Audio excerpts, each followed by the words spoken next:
Welcome to the Clean Bee Podcast. I'm your host, Madalyn. Life is messy, but it shouldn't be toxic.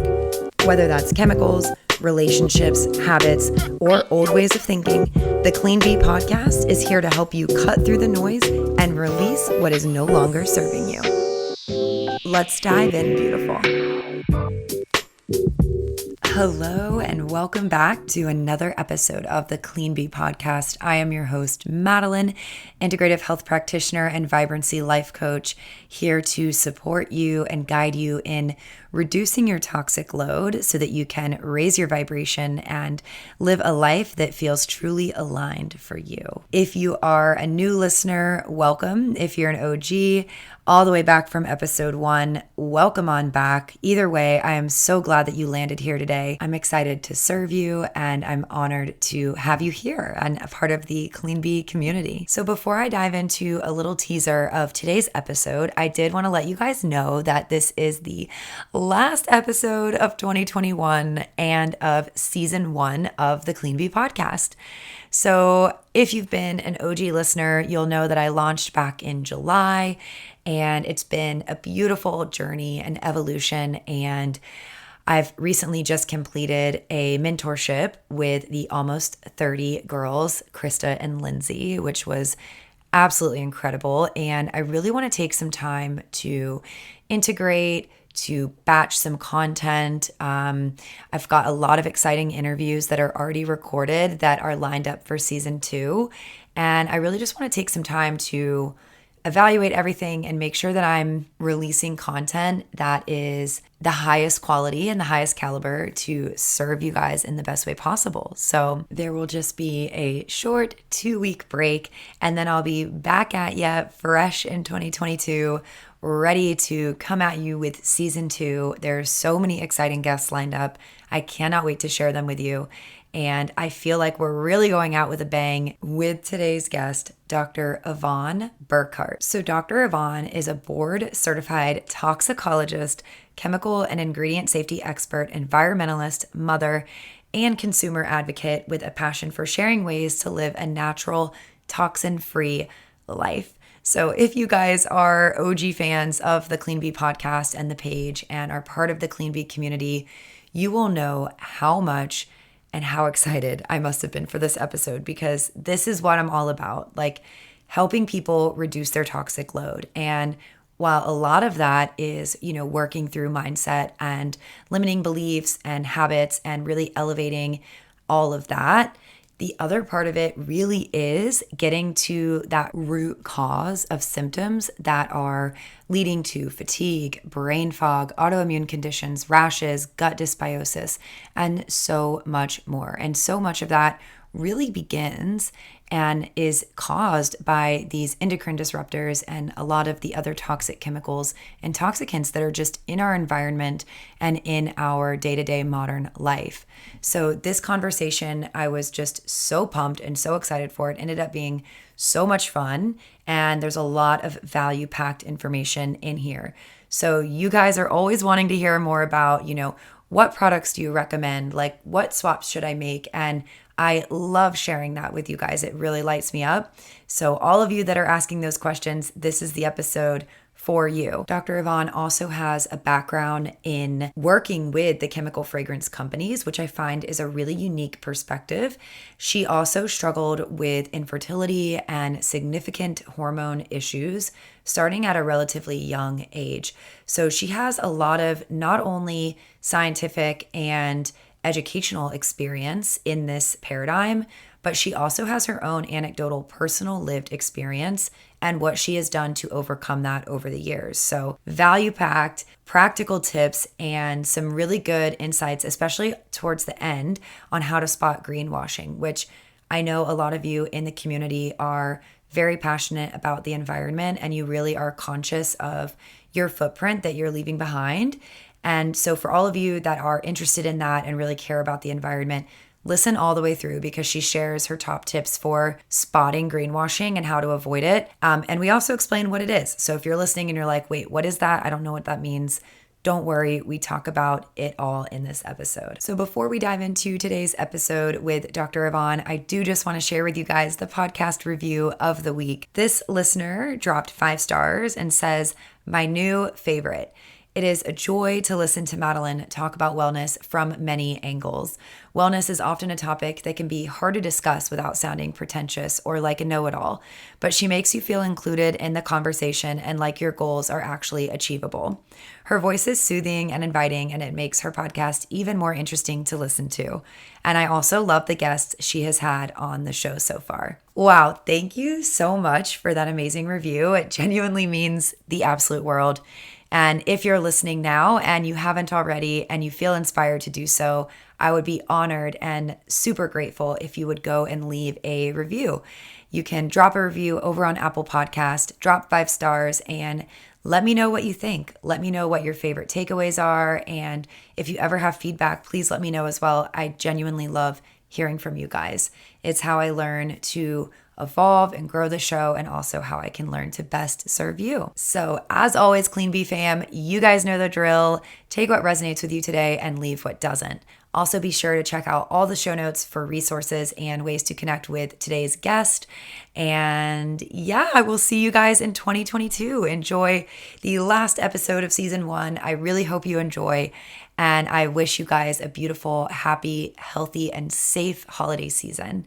So see you on the other side, Clean Bees. Sending you so much love. So I just want to move right into an icebreaker question to help break the ice and get our conversation flowing. And I would love for you to share with the listeners what makes you feel inspired and like your best self. Feeling in alignment. So feeling as though I am the fullest expression of my true self, which is feeling all the different passions that I have. So not necessarily just going with one, but whatever I'm feeling at the moment and really doing what I'm excited by. That's beautiful. I feel like that's very aligned with what we were just talking about right before right before I hit record, which for the listeners that obviously don't know, we were just talking about how essentially Dr. Yvonne is a scientist, but she is bridging that gap with the spirituality aspect. And I guess just on that note, let's go ahead and dive into your story, because I'm so curious to hear what brought you to the work that you do today, because I feel very aligned with what you do. I feel like our missions are very aligned. I'm just constantly learning from you, inspired by you, and I just want to know your story and how you got into this work. Oh my gosh, that is so nice of you to say. Thank you for asking the question. This is something that I feel is definitely what makes me unique in especially my field of study of toxicology. That basically I grew up living a very conventional American lifestyle, eating conventional food, using conventional products, and over time started to notice quite at an early age, right around I'd say puberty, that there was something off, definitely off with my health. And the food I was eating was not compatible.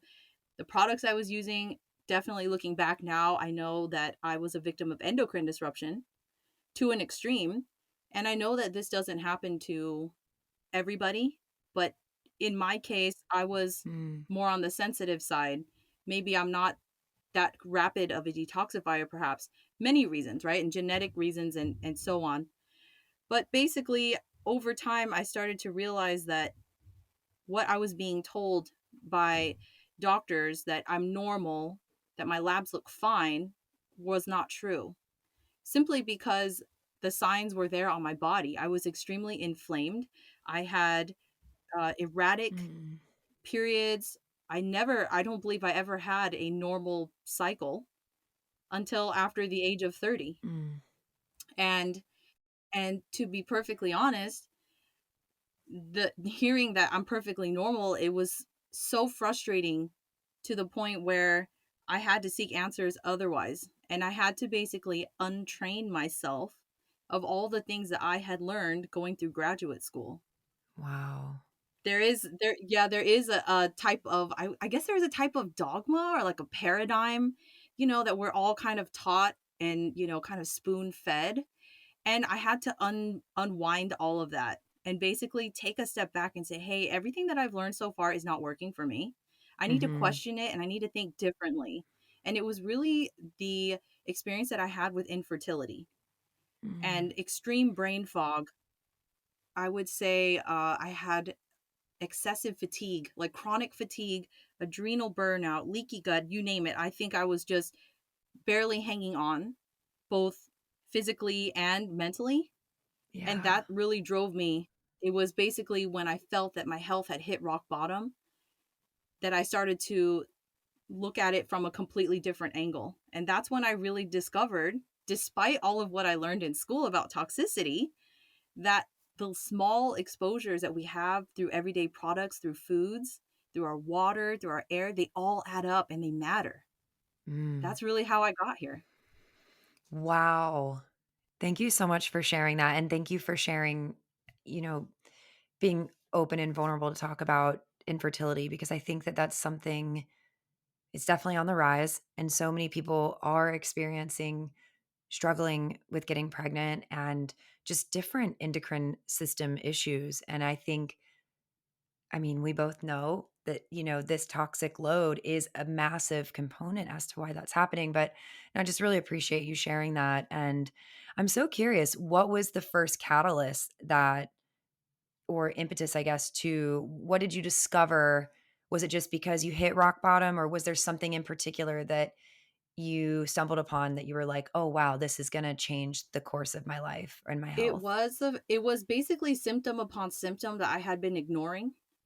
But I would say infertility was probably the Mm, straw that broke the camel's back because fertility is a sign of our health. If our body is not healthy enough to support a pregnancy, that is a that is red alarm, like red alert, code red, because I studied reproductive toxicity when I was in school. So it's so wow. ironic that I then had reproductive toxicity. Wow. But basically that it was so many symptoms that I was sweeping under the rug. And the one thing that I said, I kept kind of putting off because of school and life and work and whatever was starting a family. I'd always dreamed of having kids. And to be faced with the fact that I may not have my own children was earth shattering. Absolutely earth shattering. Yeah, I can't even imagine. I mean, I feel I'm not at the space yet where I'm ready to have kids, but I have that same dream. Like I want to have children. My partner and I both want to have children. And what's funny is, we spend, I think especially as women, we spend the later half of, our teens and then most of our 20s trying to avoid pregnancy, and we're like, we're in school, we're working, we're building our careers. And little do you know is, it you might even struggle. And I think that's something that for me personally, I didn't even consider until mid to late 20s, where I was like, which was when I started really, around the age of like 24 was when I started my sort of holistic health journey, and was like, I really need to be paying attention because I want to make sure that my body is as healthy as it can be, so that when I am ready, hopefully I'm able to have children. Yeah, absolutely. That's huge. Preconception health is a huge determining factor in whether or not you, for number one, can get pregnant, if you're going to have a healthy pregnancy. So the things that you have in your body set the stage for this environment in which your baby is going to grow and their bodies are going to form. Hmm. Yeah. And little did we know way back when the placenta is actually not a filter. Yeah. Things do cross the placenta. And what I mean by things are toxic substances cross the placenta and affect your child before your baby's body, important tissues like the brain have even finished forming. So this is extremely critical to look out for. And so I applaud you for taking the steps and being cognizant and aware to prepare yourself, because this is the biggest responsibility that I've ever had. Yeah. Thank you. Thank you for that. I appreciate that. And there's so many things my brain and my wheels are spinning as you're speaking, and I definitely want to touch back again onto that piece of, like in utero, because there are studies about, the toxins found in umbilical cord blood and all of that. But before we dive down that, I would love to know, I mean, you are experiencing brain fog, obviously fertility issues, and just so much disarray. What did you do to sort of bring yourself out of that and get your body feeling good The again? first thing I did was I stopped going to my doctor. I went to actually 4 doctors, and they all told me the same thing, and it made me realize that that way of thinking about health was not working for me, clearly. If I had stayed on that path, Mm, I would never have been able to have kids. I wouldn't be where I am now, and I would probably be in shambles, to be honest. So, the first thing I did was seek answers. I did my own research online and I started to realize, hey, there's this whole other type of medicine called functional medicine. That was the first thing I did was find a functional doctor. Completely opened my eyes and changed the way that I view how I live my life. Things, all the little exposures that we have through the food, air, water, all of those environmental factors. First thing I changed was my diet. That was the first thing. So mm, we did a bunch of tests, of course, and it's all personalized, right? Personalized medicine, which is amazing. Root mhm. cause. And one of the biggest triggers was food. So I had to clean up the types of foods that I was eating to reduce the inflammation in my body. And then from there, we went and kind of did a stepwise progression. The next thing that was measured was basically toxicants in my blood. I had elevated levels of mercury. I had high levels of mercury. So I basically had Wow. mercury toxicity. That came from the Wow. mercury amalgam fillings that I had since I was a kid. No one, like, Yep. unbeknownst to, myself, my parents, to anyone, that these were leaching into my body at levels that were definitely detectable. Mercury is something that really loves to accumulate in the brain. So most heavy metals end up in the brain and they don't leave. So it's basically causing, I had leaky gut and therefore leaky brain. And so then allowing more and more mercury and other toxic substances to enter my brain. And the brain fog was so debilitating to the point where I would sit in meetings at my corporate toxicology job. I worked in the flavor and fragrance industry. Oh my god, can't wait to talk about that. I can talk about that. I couldn't speak, I couldn't formulate a sentence, and it was probably the most humiliating moment of my professional career, was not being able to form a sentence when being asked a question about toxicity. I am the toxicologist at the table, and I couldn't speak. It was Wow. that bad. So that was how I kind of went about things. And then, the functional doctor really helped me find my triggers in the diet, helped me to, okay, I found a, holistic and biological dentist to safely remove the mercury from my teeth. And then the functional doctor helped me detoxify after that.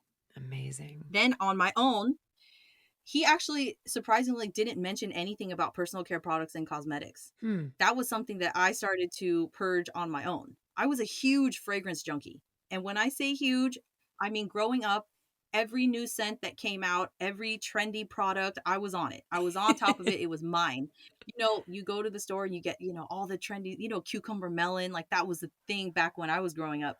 And so, scents have a lot deeply emotional responses in our bodies, right? Mhm. Sensory triggers cause emotional response. I was so attached to them. I couldn't imagine letting them go. I loved, you know, plugins in the car, plugins in, I was that person. And once I started to realize these are really causing me, I became so irritated by fragrances. Mm. I just couldn't tolerate them anymore because the brain fog and the brain inflammation was so intense that I couldn't tolerate strong odors and I had to just purge them all. So that was the first thing. Wow.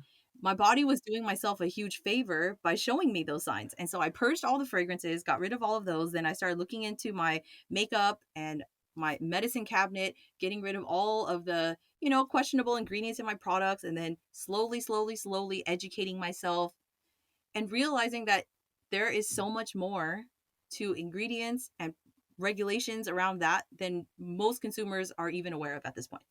So true. It's interesting that you even said that he didn't even bring up the personal care products because I agree, I feel like that's a very gray area, and even in the functional medicine and holistic health and naturopathic doctor space, if they're no offense, but especially if they're a man, they're maybe not even, you know, interacting with that product, They're not putting on the foundation and the perfume and what have you. So, I'm so, so grateful that you were able to discover that and heal yourself, and now you're able to help heal others, which is so empowering and beautiful. And I would love for you to just touch on quickly just about the corporate fragrance job, because fragrance is definitely something that um, I'm super passionate about as well. Like, I mean, I same high school years, loved the fragrance, loved my Tommy Girl was my fragrance. But I can literally imagine the cucumber melon smell. I know the exact Bath and Body Works that you're talking about.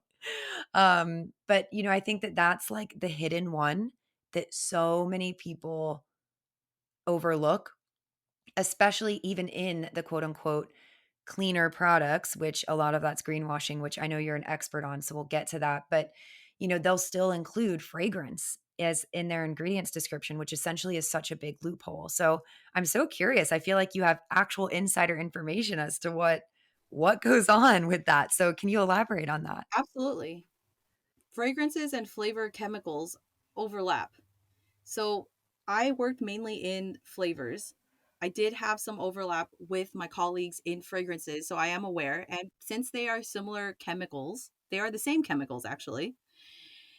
Flavors affect our olfactory bulbs in the back of the throat. So if you notice when, of course, you have a cold, you're congested, maybe you don't taste as well, that's the reason why. But the flavor and fragrance chemicals molecularly are the same.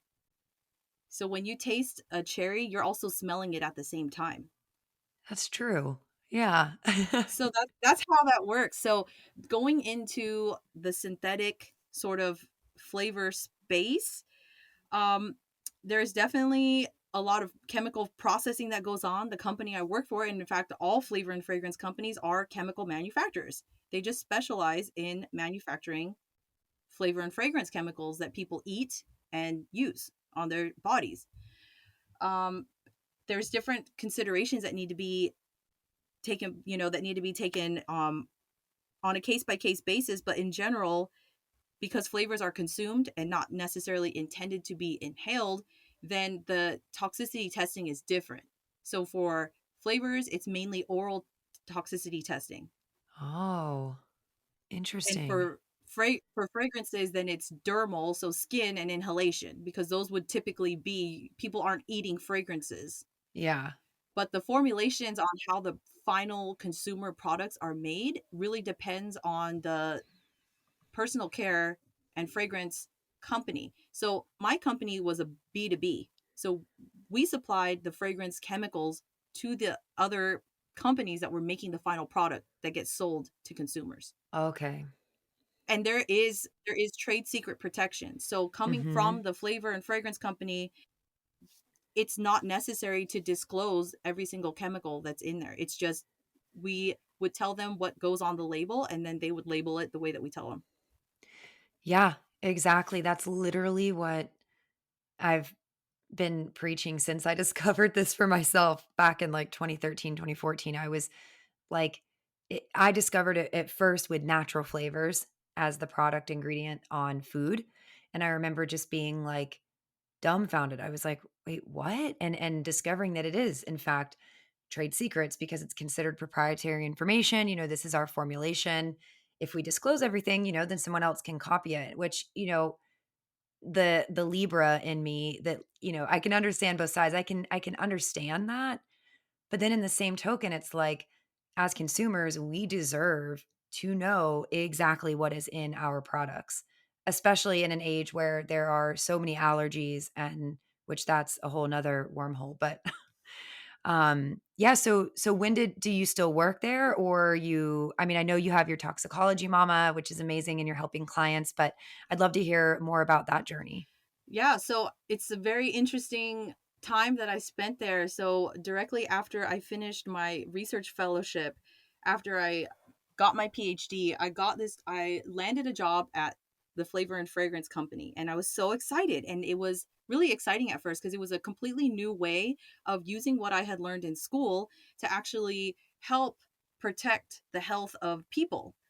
Yeah. Or so I thought. And so it was my job to make sure that all of the new experimental flavors that were coming out of the labs were safe for human consumption. And that involved me personally tasting them. So it would What? be, yeah, it would be a concoction, usually clear, completely clear, as in like water soluble, but it would taste like a strawberry, for example. What? So that is how the flavors, and sometimes they're kind of white. I mean, it typically, but what I'm sharing with you right now is probably like the most extreme case of how consumers who don't know how flavors work would think Mm-hmm. that this is frightening. When in actuality, if you were to squeeze like the juice out of a strawberry, you would still get the same flavor, except it would just have some like pulp and fiber and, whatever that came out of the fruit itself. So Mm-hmm. it's not necessarily that I have any kind of hesitancy or fear about flavor chemicals because they exist in our food. However, I'm just one that eats more fresh and wholesome foods anyway, Yeah. thereby avoiding flavors, but not because I have a fear of flavors in and of themselves. I do agree with you that the trade secret protection is causing a lot of friction amongst consumers, and consumers do deserve to know. And I think it is something that isn't fair. And something that I didn't necessarily agree with when I was working in the industry. I no longer work there. And I just started to realize that the things that I was doing as a toxicologist there were not utilizing my skills in the way that I wanted to do it. I've always wanted to Mm. help women. I've always had that goal. When before I started my grad program, I thought I was going to, med school and becoming an OBGYN. That was really where I thought I was going because I've always wanted to help women. I've always had, I'm Oh, a feminist at my core. I've always wanted to I help love it. women's causes, women's health, because I struggled so bad growing up. So I thought if I could help even one person, then it was all worth it. And that's not what I was doing behind a desk. I wasn't working for my passion or my goals. I was working for someone else's. And it wasn't necessarily what I felt aligned with. And so Yeah. then I finally took the leap and went out on my own.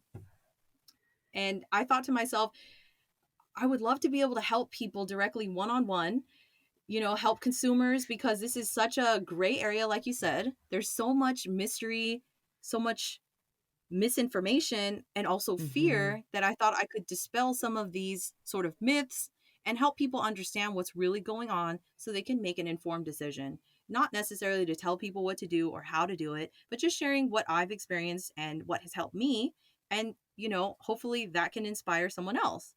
But really, it was kind of having to realize that my skills went far beyond just looking at chemicals on an individual basis. Mm. I really became I call myself a holistic toxicologist because I Yeah. look at all aspects, all facets, as many facets as I can, especially when it comes to evaluating a product for safety. Yeah. If at any point during the production of this product somebody was put in harm's way, this is a no-go for me. Mm. I love that.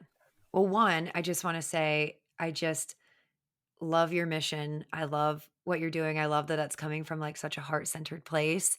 I can definitely feel it. And also just fully aligned. Like, I completely agree. And I think that um, it's just so important. And it's not that you're here to tell people what to do. I love that you touched on that.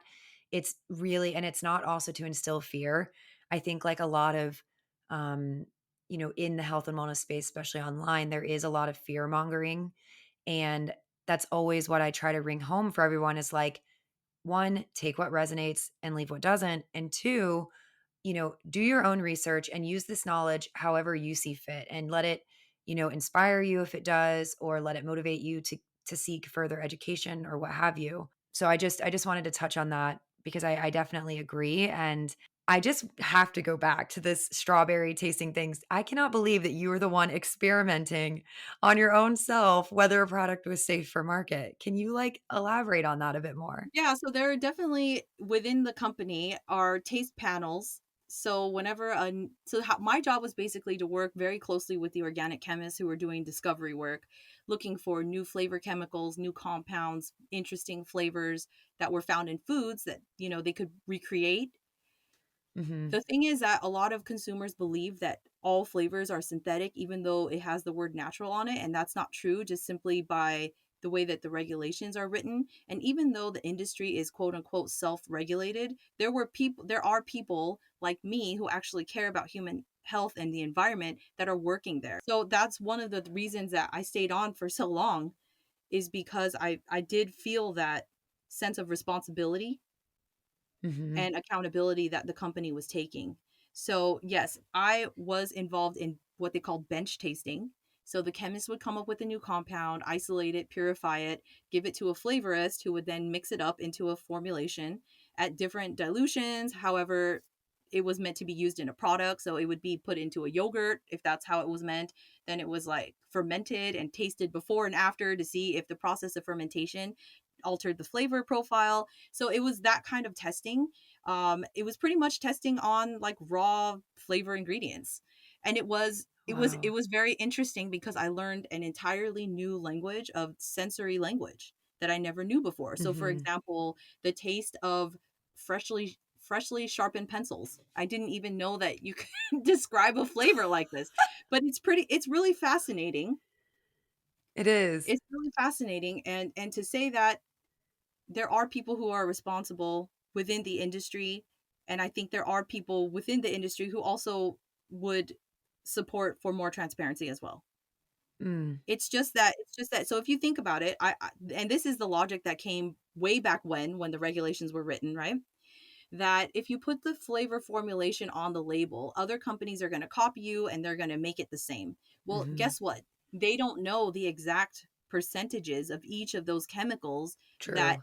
company A put versus company B. Company B could try and copy it, but you're never going to get an exact copy. And so True.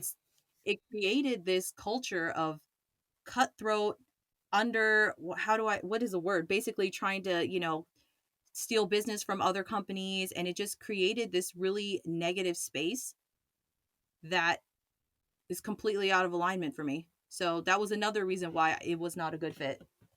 Yeah, I can definitely relate to that, and I could imagine that, just you get to that point where you're like, "Okay, this isn't aligning with me anymore," and, but you obviously got incredible experience, and in regards to the actual ingredients being listed out of what constitutes the fragrance or the flavor, what comes to mind for me is, and I feel bad, I can't remember the boy's name or the case name, but there's a documentary, um, all about, synthetic fragrance and chemicals and how they disrupt the endocrine system and what have you.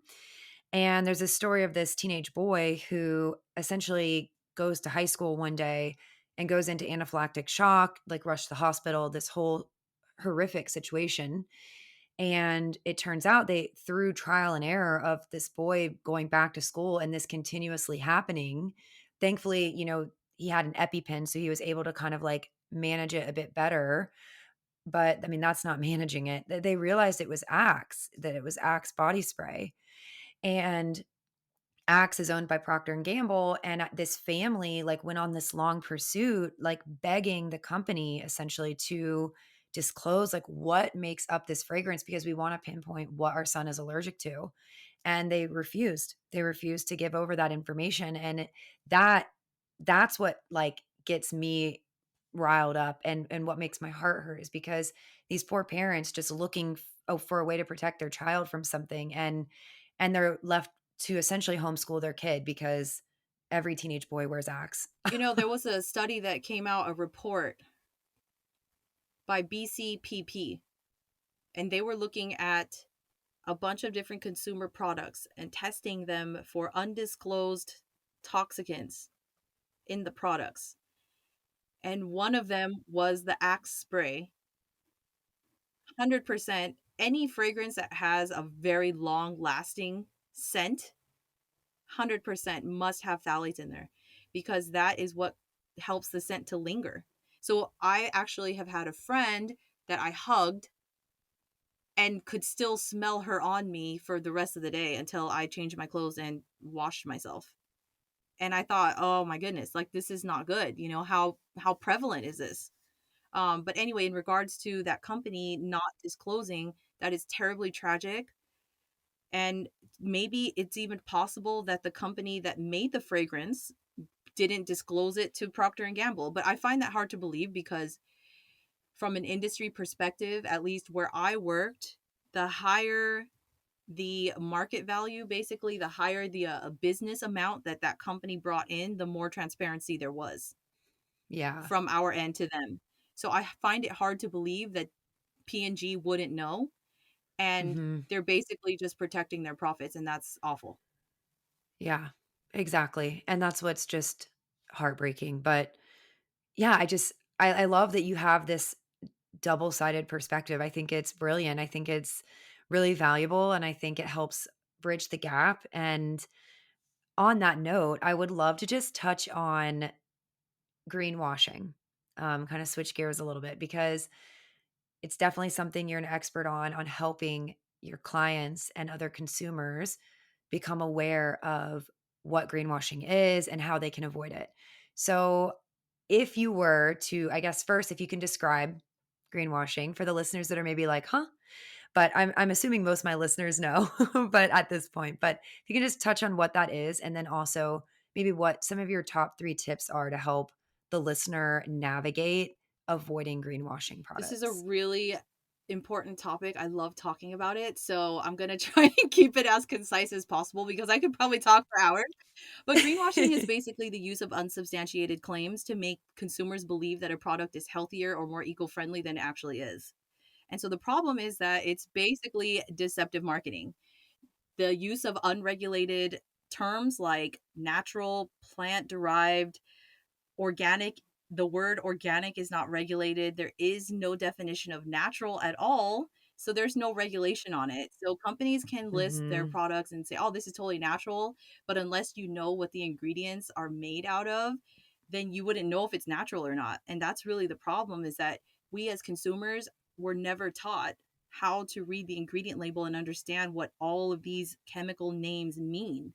And me as a toxicologist, I came to this conclusion basically when I got sick and I had to, heal myself.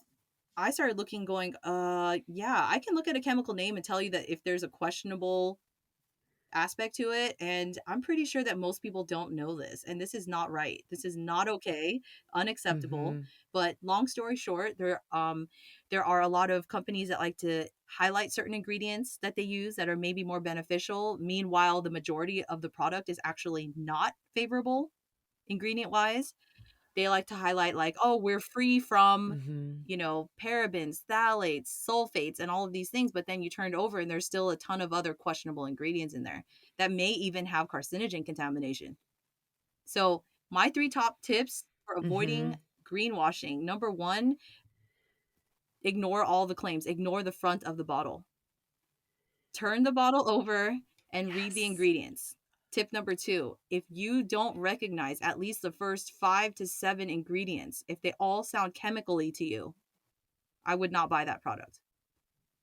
Mm. That's a very general, high level tip. But if you are completely new to looking at ingredient labels, then that can help you. So Mhm. tip number 3 would be definitely look for wholesome, minimally processed ingredients, as organic as possible. So organic, Yeah. USDA certified organic can only be put on plant or animal products. So meats and vegetables or fruits, any or plants generally, right? That's like the US Department of Agriculture. So you can't label something as certified organic unless it was of plant or animal origin. So if it's Mm. something that is on the label that has like a little asterisk and it says organic, that's a really good sign because that means it came from a plant or an animal. Now, whether or not you choose to use it is completely up to you. Whether or not you have, vegan, Mhm. concerns or anything like that, then, just something so you know of, the more organic ingredients, the better. Yeah. Those would be my top tips. That's amazing. I love that so very much. I feel like it's very practical and tangible that anybody can immediately apply that into their life. And especially tip number 2 of, well, 1, I love tip number 1, just ignore the front because the front, it's a bunch of malarkey. It really is. I mean, I'm so glad that you touched on the fact that those words actually don't have like a legal definition. And there's just so much gray area there. And I think that, that crosses over into the food as well. It's like, just these companies that even just pick up on buzzwords, it's like, this is gluten-free lettuce. It's like, well, lettuce was already gluten-free. And it's like Exactly. you're just picking up on the buzzwords, and you're hoping to let that cushion your bottom line. And yeah, so I think that's brilliant. And then for number 2, I think just anything chemically, I think because isn't it true that the first 5 to 7 ingredients are making up the majority of the product anyway? Would that be correct? Yeah, generally speaking. So I also come from a skincare formulation background. I'm actually in the process of studying that right now, like getting a really deep understanding of how skincare ingredients work. Anyways, Oh my goodness. side note, but yes, generally So speaking, cool. there are like very basic ingredients like water, some kind of emollient, a humectant, some kind of oil. So that's generally what most products are made out of. And everything added after that is kind of just icing on the cake, but it's not really necessarily going to Mhm. do the heavy lifting unless it's a potent active compound. Yeah, that makes sense. Well, I mean, something that's coming up for me that I wanna ask, and we can totally skip over it if you're not comfortable, but I'm all about kind of giving, like, really practical, like, examples. I mean, so I've definitely shouted out, I mean, my Instagram page, I've kind of highlighted some brands, that I've, seen greenwashing or clean washing, as I like to put my little clean bee spin on it. But, um, is there any brands that you think the listener that for sure, like, just double, look into that more or just avoid it? Is there anything that you'd wanna share or Yeah, definitely. There's like a whole list. Where do I start? Okay, the main offenders. Definitely one that the brands that are owned by the big conglomerates. So anything owned by Unilever, Procter and Gamble, Johnson and Mhm. Johnson, be wary of those. Seventh generation is probably the worst because every package they Yeah, it's owned by yeah, Johnson& and Johnson. it's I believe yeah, it's Johnson and Johnson, Unilever, any of those big companies, they all own these brands that once started as something that was more natural, let's say more wholesome. Then once it was purchased, they Mhm. captured that market share, but they completely swapped out the ingredients for ones that would make it more profitable. If you think about it, right? Plant ingredients take time and energy to grow, and they're not so profitable because you can't synthesize Yeah. them by the vat, right? And you can't, make Yeah. loads and loads in one run. You got to wait for the plant to grow. You got to harvest it. You've got to, whatever, get the oils out and things like that. And the yield is not very high, so it's more expensive. But those are the potent ones that come from nature that are more complex, that have cofactors and different things that make them more beneficial and able to be absorbed and processed by our bodies. But, anyways, going back to the greenwashing brands, Mrs. Myers, Yeah. I get that question all the time. Yeah, definitely seventh generation is another really big one. Those are the top 2, I would say. Method is another I one. was just gonna say method. Yep. Method, yep. That one, all of those companies still use some level of fragrance. So I know that Mrs. Myers, most of their fragrances are so synthetic. The Mm. lavender, I remember thinking to myself, this is not what lavender smells like at all. And it is Mhm. so pungent. Just the hand soap. And yeah, it could not have come from a plant. Yeah, Yeah. so there's definitely examples of greenwashing like that in the home cleaning space. Greenwashing in the I would say in the space of beauty products. I made an entire YouTube video about this, and one of the brands that I called out was Beauty Counter. And Yes. I know this may be a trigger because a lot of people have bought into this company, but I'm speaking purely from an ingredient perspective. It's not what it appears. Mhm. So read the label and use those tips that I shared, the 3 tips. If a lot of the ingredients seem like they're not 100%, use your intuition. No matter what anyone says, intuition works when it comes to finding products. If it doesn't feel right, maybe look for something else. 100,000%. I'll totally link up for the listeners your YouTube video so that they can check that out, because that's definitely a valuable resource. But yeah, I mean, full transparency. Maybe it was like 4 years ago now, my friend got into Arbonne, which is, kind of similar to Beauty Counter because they have makeup and skincare as well. And, I've always been not always, but for 8 or 9 years now, interested in this clean living, holistic living, low tox living space. And, I just wanted to support my friend. I was like, sure, I'll buy it, whatever, I'll try it out. And I remember I genuinely wanted to support it and give it a try. And I remember when everything arrived, I just turned it over and looked at it because you actually couldn't even find the full ingredients on the website, which already was a bit of a like red flag for me. And I was like, well, let me just try it. And I remember I just turned over the protein powder and I was like, yuck, what?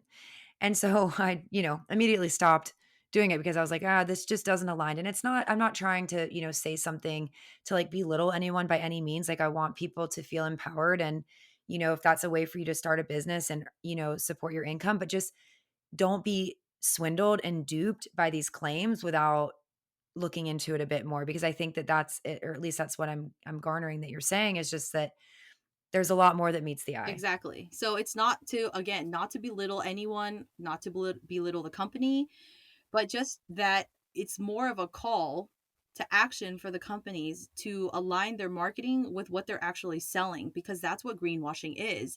It's where your claims don't line up. And there are so many lawsuits after lawsuits that come out because of greenwashing and because people have reactions to products thinking that Mhm. they're more natural, more gentle, what have you, but it's just the same as any other product that you would find on a store shelf. They, in general, clean beauty has swapped out certain ingredients that have been demonized, but then made substitutions with others that are similar. Yeah. So it's really not much of an improvement. And that's really where the issue comes in, is if we don't understand the ingredient label, then again, you're going to get stuck into this vicious cycle of just buying product after product and not really getting away from the toxic concerns simply because of lack of knowledge. And so I feel like that's probably the key for every single consumer, is to have at least a basic understanding of the types of ingredients that you personally favor. What do you Mhm. prefer? Yeah. Right? It's not really about demonizing any one company, brand, ingredient. It's just choosing what you prefer and what works for you, your health goals, and your values. I think that's what Mm. it boils down to. Yeah, that's really beautifully said, and I definitely couldn't agree more. I think that's a really important message, and just to touch on the fact that, it is like a vicious cycle, of if you're not actually going off of like a foundational basis. Because I feel like, and you touched on it earlier, there's like this free from trend, where it's like exactly what you said, free from phthalates and parabens and sulfates and all this and that. And it's like, okay, well, we know what you don't have, but what do you have? And like you said, it's likely just something very similar 2.0. It just hasn't been vetted or verified or even maybe tested extensively yet. So yeah, I think that's really important. So I would love to shine the light on you just a little bit again. And I would love for you to share with us, because you mentioned before we hit record that your beliefs are a little bit different than other toxicologists. And I feel like that's, maybe we've already touched on that a bit in our conversation, but I would love for you to elaborate on that because I am so curious. This is something, again, that I can definitely speak on. So growing up as a toxicologist. No, when I was going through my formal education, we were very much used to studying toxic chemicals on a different level than what you would encounter in daily life, meaning extremely high doses, very potent carcinogens. So that was sort of my frame of reference. When I was in the research lab, it basically became the point where you test these toxic substances on cells, on animals, and then you look at the response, and then we can figure out if this is actually causing toxicity or not. And my specific area of expertise happened to be on antioxidants, glutathione, and fertility. So going through graduate school, that was sort of like the frame of mind that we had, was toxicity is dealing with really toxic substances that we would encounter in daily life, but we would not encounter those doses. And then the doctrine of the dose makes the Hmm. poison. This is basically saying that everything is safe until its own certain dose. And that is not something that resonates with me at all. So, what I've come to realize through my own journey and what makes me different than all other toxicologists is that I don't believe there are safe levels of everything. I disagree with that 100% Yes. because from my own personal life experience, what I was exposed to, somebody else could be totally fine. I wasn't Hmm. fine. And so it's not the dose makes the poison, it's the dose makes the poison for the person. That's how I see it. Oh my God. And it's not a one size fits all. Every single person is different depending on the environment in which you were brought up in utero, when you were developing in utero, how you were brought up after you were born, what kind of foods your parents were eating, your microbiome. I mean, everything influences how your body handles toxicity. And your toxic burden, even though it might be the same as someone else's, again, because of your unique body chemistry, you may not be able to detoxify as quickly as someone else. So I had colleagues, when I was working in the flavor industry, that would tell me, "Oh, like, why are you bothered by, substance A? Like, it's not a big deal. Like, it's just a little bit." I'm like, "Well, I don't feel right. I'm telling Hmm. you that in my body, it's not sitting well, and I don't feel good. I feel like it's having an adverse effect." "Oh, well, it's below the toxic dose." I'm like, "But that's the toxic dose for animals, for rats. I'm not a rat. I'm a unique individual. This is not how science works, in my opinion." And so that's where I completely differ. And the other thing is, if there is a less risky option, I'm going for it 100%. I'm not going to say, "Hey, a little bit of carcinogens is okay for me." No, it's not okay for me because I know that it's in there. And if I can avoid it, it's a no-brainer. I'm going to avoid it because I value my health and I value the health of other people who are working in the factories that are making products that have to handle carcinogens day in and day out. It doesn't sit well with me. So it becomes more than just a health issue, but it's an ethical issue as well. So I am a holistic toxicologist because I look at chemical exposure from a holistic perspective. Every behavior, every action that I have affects Mm. other people. So if I'm buying a product that has all these toxic ingredients in it, somebody somewhere had to be exposed to those toxic ingredients so that I can have my bottle of shampoo. And that doesn't sit well with me. And that's not something that I can handle. I grew up in a house where my mom worked in chemical manufacturing, Mm. still has health effects. I worked in the flavor company. I would get regular messages from somebody on the factory Mm. floor having a reaction to something. There's a reason why OSHA exists, right? Occupational safety and health. Like, there's a reason why it exists because there are occupational hazards. And most of the data that we have on human toxicity, because Hmm. we can't test toxic substances on people, that's unethical, right? Yeah. Comes from occupational exposures. And it's tragic. When I was in graduate school, my mentor, she is an occupational and environmental physician. So her patient population are people who have environmental exposures. And seeing that, there were people that had to come pick up our hazardous waste from the lab, our radioactive waste. Like, hey, this is, I understand what we were doing was for research purposes. But if I can minimize this on a day to day with every single product that I'm using so that no one has to be harmed, so that I can look better or feel better about myself, Mm. that's where I'm going to go. Yeah, I'm just taking a moment to soak that in because, yeah, I mean, I feel like I've already said it so many times, but I couldn't agree more with what you said. And first, I just want to, send my love to your mom and it's so unfortunate, but I can feel your passion and dedication to the mission of really empowering yourself first and foremost, and then empowering others to essentially vote with their dollar because that is what we're doing. Every dollar that we spend is a vote for something that we believe in, and that is a privilege to be able to do that. But I fully believe that there is a trickle down effect of that. If enough people are voting with their dollar with integrity that are able to, then that does start to change the tide.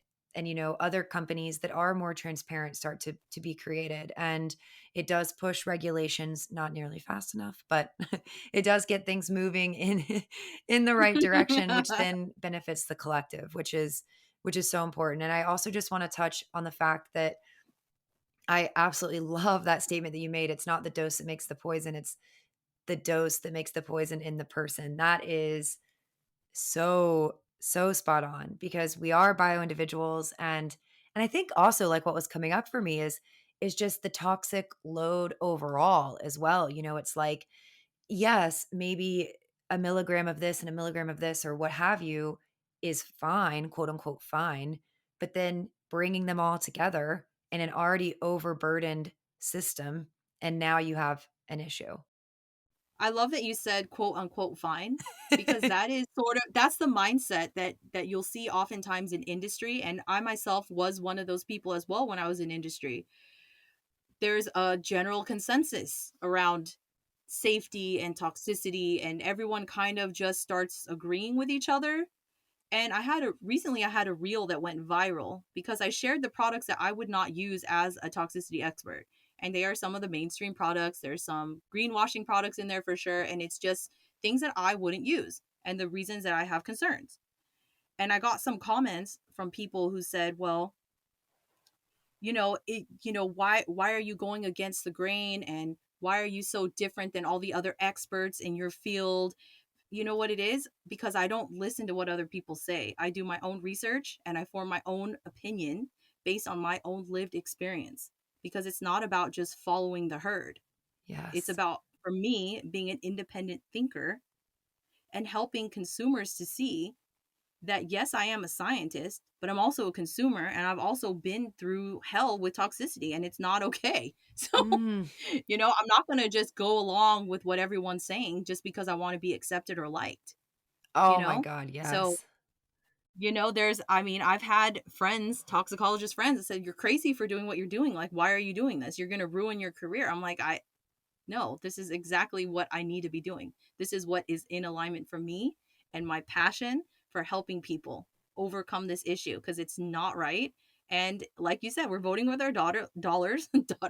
The tides have shifted, right? Mm. More and more independent companies are coming out with products with the same values that I have, that it's amazing. And I get so excited when I can find a product. I'm like, yes, another company that believes in the same thing that I do. This is amazing. And there are so many more. I get targeted by ads all the time on Instagram. And I'm telling you, like, it's amazing. It's amazing. Like, big companies are also trying to keep up, and capture all, everyone's money. But more and more people know, 9 products out of 10 inside stores are just, not the best, not ideal. It is so true. So I guess actually on that, I love everything that you just said, but something for the listener that's made it this far into the episode and they're like, okay, so how do I maybe even know that all of these things are impacting me? Like, obviously, you mentioned, the infertility and the brain fog, but what would you say would be some common signs and symptoms that someone is definitely suffering from, like a heavy toxic load or toxic burden, and that they should investigate further? Fatigue, any Mm, energy issues, because your liver is where your energy, right? ATP, glucose, all of that is all stored glycogen in the liver. So if your liver is burdened, your liver is one of the main detoxification organs. It's liver and kidneys. Those are the main yeah. ones, right? Because you poop and pee a lot of your toxicants out of your body. So if your liver is sluggish, then you're going to be backed up in other places, right? Because right after you eat something, it goes into your bloodstream. And where does it go? Directly to the liver. So the liver bears the biggest burden and load of toxic exposure, especially through your food. So fatigue is a huge sign. Any kind of skin issues at all. Skin and gut are connected. If your gut Yeah. is inflamed, your skin's inflamed. If your gut's inflamed, you're definitely not absorbing your food, or you may or may not be absorbing the nutrients in your food.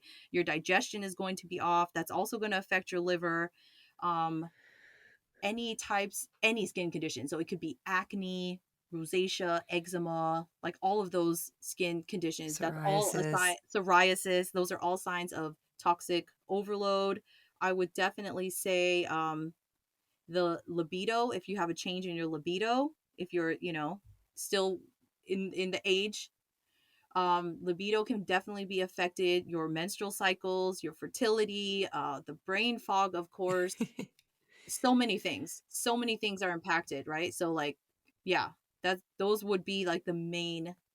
If you have any kind of hair loss, mineral imbalance, mineral deficiencies, like all of those things, all of these toxic pathways kind of feed into each other, and they start hijacking and taking nutrients away from your body just to try and put out the fire. I know. And that's at the end of the day, and that's why you're fatigued as well, because your body's just like, damn, dude, I can't keep up. Yeah. Exactly. It's like you keep dumping more on me, like, oh my God, I give up. I give up. Yeah. Like working overtime in here with no bonus Yeah. pay. Exactly. And symptoms are usually really late in the game That's true. because our bodies have a capacity to detoxify, but once you exceed that limit, right? Then you start burdening and you start slowing down, and your body is just constantly in a state of fight or flight. Like, I'm just trying to deal. And then the symptoms start showing up. And then the disease, right? And it just keeps snowballing until you do something about it. Yeah. But I want to give people hope. I want to give people hope because you can overcome it. I had so many health issues and I was able to overcome it. Yes. You can do it. It just takes dedication and just going all in on your health. But you can heal because our cells are constantly dividing, constantly Yep. renewing. Take out the toxic substances, put in the nutrients that we need. Generally speaking, you're good to go. That is an absolutely beautiful message to start to wrap up this conversation. That is incredible, and I love that because I think, like we said earlier, there's so much fear out there, and it's not about the fear, it's about just becoming knowledgeable and empowered and then making those changes because the body wants to be in equilibrium. It wants to be feeling good. And if we give it the right environment and the right terrain, it will do so. And you're a great testament to that and the clients that you work with. And yeah, so I just want to say thank you. Like thank you so much for sharing your wisdom and knowledge today. This has been such a fun conversation. Thank you so much for having me. I hope that someone finds inspiration from my experience, and if it helps even one person, I've done my job. I'm happy. Amen. That is I say the same thing. I completely agree. And on that note, I would love for you to share with the listeners. I'll be sure to include the links in the show notes, but if you can just let them know where can they get more Dr. Yvonne, where can they work with you, what are you offering currently, and how can they connect? Thank you so much for asking the question. You can find me on Instagram at Dr. Yvonne Burkart. I'm really active on social media as well. And I'm currently offering a group program called the Safe Ingredient Academy, where I teach you step by step exactly how to dissect an ingredient label, find products that fit with your health goals so that you can slash your toxic exposure and have 100% peace of mind going forward forever, never questioning yourself, never asking for a product recommendation, just finding what works best for you and understanding the risks and the benefits and just being able to be the best version of yourself because not having to stress out or worry about products. I know how stressful it can be, especially for moms. So that's what I'm offering. I'm starting the next round. I usually start at the beginning of each month. Currently going through with a set of students right now, and they're having explosive results. I mean, I'm having my students come to me with lists of like 20 to 30 products, and I'm like, yes, you found it. You're doing amazing. Walking in, having no idea what ingredients mean, and walking out knowing exactly what to look for is incredible. It's the best feeling. Absolutely incredible. I will be sure to include all of that so that everybody can take a look and join. That is beautiful. Connect with you, learn from you, and I just want to thank you again. This has been so amazing, and I appreciate you so much for coming on. Thank you so much for having me, and I look forward to connecting with you more. Absolutely. Have a good one, love.